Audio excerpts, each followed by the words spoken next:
So I have my phone out because I didn't want to forget and I wanted to make sure that I covered them fully. So let's get started.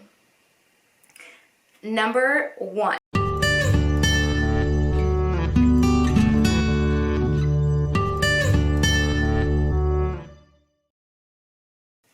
Hi everyone, thanks so much for joining me today. I'm Heidi, as you already know.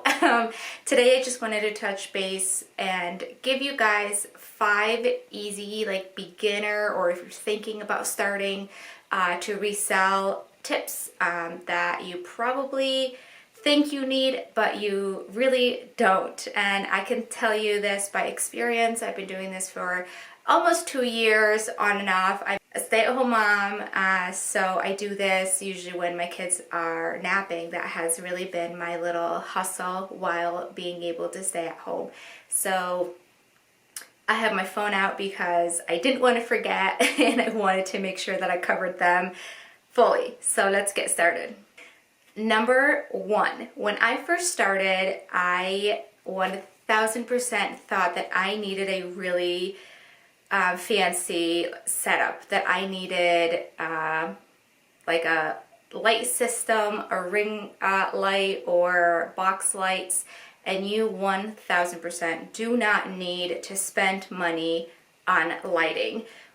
Number one, because we all have natural light accessible to us. So yeah, I will post a picture here. I will talk about this picture in a little while, but you can definitely go outside and take your pictures outside. What you want to do is make sure that your light, your sunlight is coming in if you're indoors and it's indirect. That's really important. Number two, lights that you may have at home already that just have clear light bulbs and they're not warm, they're not yellow, they're just clear natural light to just enhance your light a little bit. Or you can download many free apps to edit your photos. So you don't need to go out and spend hundreds of dollars on a ring light when you can simply use natural light, use a free app to enhance your photos, or grab a new light bulb for a couple dollars to use on a lamp. Super easy, not a lot of money. You don't need a fancy ring light to begin.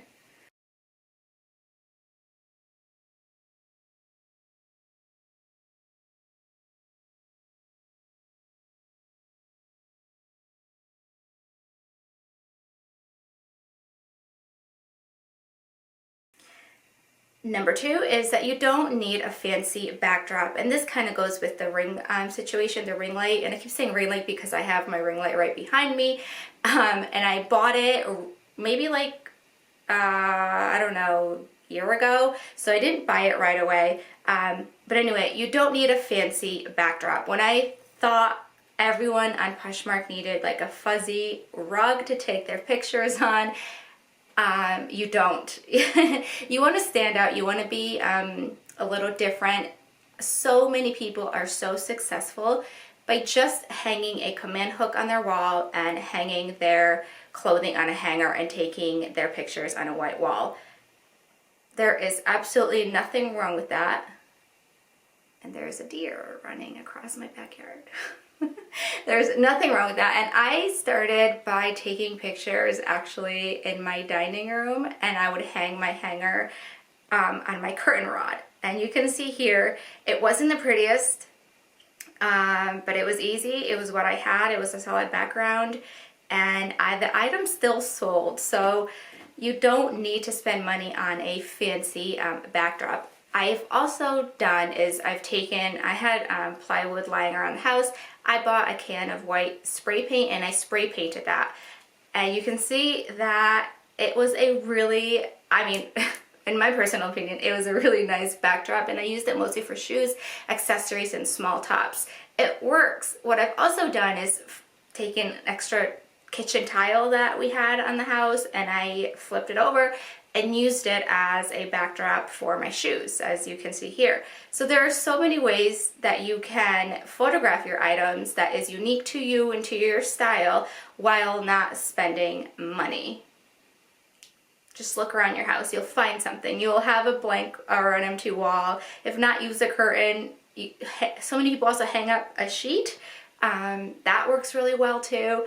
So get creative. You don't need a fancy setup. Number 3 is that you don't need to go out and buy inventory right away, but to get yourself started, look in your closet, look in your husband's closet, ask your family, ask your friends, tell people that, you know, if they are doing their spring cleaning, that you'll happily take their clothes in, sort through it, and whatever you don't end up using, you can always donate to Goodwill. And so there are so many ways to get free inventory, but start with your own closet. We love clothes, we love shoes, we love accessories, and now that you can even list home decor on Poshmark, you can definitely declutter and list those nice items that you have that you no longer want around your house on Poshmark. So there's lots of free inventory at your fingertips. Number 4 kind of goes with number 2, and it's about, you know, buying a mannequin or a dress form. I bought a mannequin within months of starting because I thought it would make my clothes more presentable, that I would love it, that it's what I needed. I believe I bought it on Amazon for about $80 or $60 to $80, and it ended up sitting in my office for probably a year in the corner. I would hang my hats on it and my handbags, and it just became like a storage thing. So unless you absolutely think you're going to use it and you desperately need it, then go ahead and buy one. But hanging it on a hanger is kind of the way to go, I think. Obviously in the beginning. Now, almost 2 years later, yes, my mannequin is back in my closet. I am using it more, but it's because I've kind of evolved and kind of found my aesthetic. I've tried so many different backdrops, so many different ways of photographing on the wall, on a hanger, flat lays, on a tile, on a rug. I've experimented so much, and I'm finally coming around to using my mannequin. But again, this is like 2 years after purchasing it, so you don't need a mannequin or a dress form right away. They are expensive. You can maybe find one very cheap on Facebook Marketplace or like your local thrift store.